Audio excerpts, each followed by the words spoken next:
There is more than 120 million gallons of oil being transported by trains along the Mississippi River each week, and a spill could be devastating to the river. Today, emergency responders got some much-needed training to be ready at a moment's notice.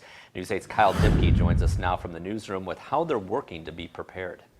Well, guys, there are at least 40 trains per week traveling through 8 counties along the Wisconsin side of the Mississippi River. And each one of those trains is carrying around 3 million gallons of oil.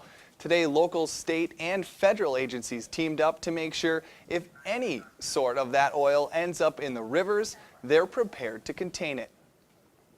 In this scenario, 5 tank cars carrying 150,000 gallons of highly flammable Bakken crude oil has just spilled into the Mississippi River. The La Crosse Fire Department is the first on scene. The most important thing is immediate danger to life and health to the community and the public. Being the first to arrive, the department has the important task of doing its best to contain the spill. Sort out where the oil is going and then deploy booms to deflect or divert or to get into collection points to be taken off the water. Once other agencies arrive, Captain Schott says the biggest challenge is getting everyone on the same page, which is why this training is so important.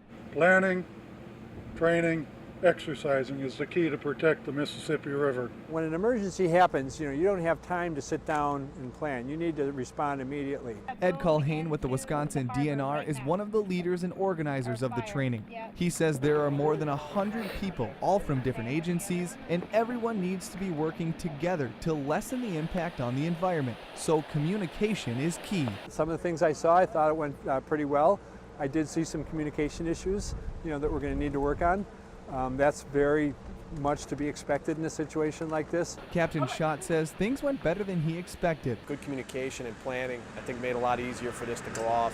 For him and the La Crosse Fire Department, as long as the people are safe, he says things are a success. People are number one, and that is our number one goal as a hazmat agency, as a fire department, is to get between the immediate danger to life and health, which would be the oil, and the public. Now, to put this into context, the fire department says for an oil spill of 150,000 gallons, it would require resources from every public and private agency in Wisconsin, Minnesota, and Iowa, all the way from Minneapolis all the way down to the Quad Cities, and it would take months to clean up. All right, thanks a lot, Kyle. And there are more than 500 different species of wildlife in this area that all could be affected by an oil spill.